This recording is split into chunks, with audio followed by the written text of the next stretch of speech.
What's going on, everyone? What a time it is to be a Florida Gator fan. The Florida Gators are coming off a huge, monumental win against a top 10 team in their first game under brand new coach Billy Napier. What a way to start a season. You know, after Florida won that game against Utah, I was like, man, a lot of people were ragging Florida, about, Sun Belt Billy, all this kind of stuff. Florida's going to go 5-7. I heard a lot of that. I was like, oh my goodness, y'all don't think we have good players still? And as soon as Florida beat Utah, what happened? The haters came out. Haters gonna hate, okay? You know what? They hate us because they ain't us. And I love it when other schools just come in out of nowhere. And you know what schools I'm talking about. They just come and rag on a team that went from unranked to now the 12th ranked team in the country. You want to know why Florida did that after just one game? Because they didn't schedule their first game a cupcake. When you don't schedule cupcakes your first game, you get the respect. You get the respect of the AP poll. You get the respect of the coaches. You get the respect of other teams. That's how that happens. Florida didn't face off against Mercer. They didn't face off against Miami, Ohio. They didn't face off against a team you're gonna destroy. Florida didn't do that. They faced a top 10 really good team. As soon as Florida won against Utah, it's Utah. They're not a top 10 team. I was like, oh my goodness.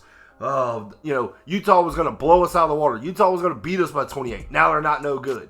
I wish some people would make up their mind.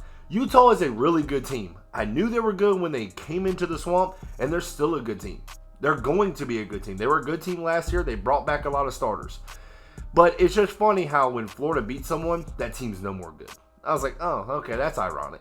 But look, the next game for the Florida Gators is another ranked team. The number 20th ranked team in the country, the Kentucky Wildcats.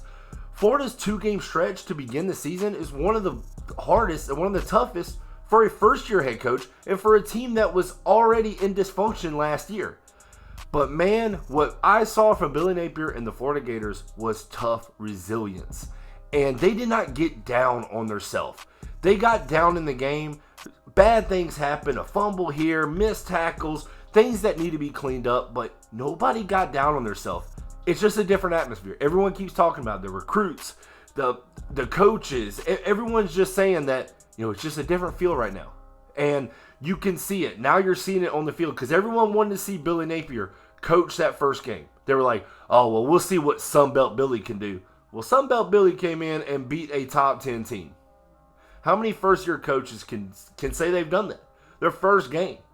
And how he did. He did a tremendous job in coaching the offense and getting those players well prepared. There was some first-game jitters. They made mistakes, but they overcame those mistakes. And now the Florida Gators are even more prepared to face a tough opponent in the Kentucky Wildcats. Now, what I watched from Kentucky's first game, they played Miami of Ohio. Kentucky gave up 4 sacks to Miami of Ohio. Kentucky only rushed 26 times for 50 total yards. Kentucky does have a really good playmaker at the wide receiver position. His name is Tavian Robinson. Dude went for 6 catches for over 130 yards. Yes, it was against Miami of Ohio, but look, the Florida Gators just gave up a ton of yards to one offensive player whenever they faced Utah.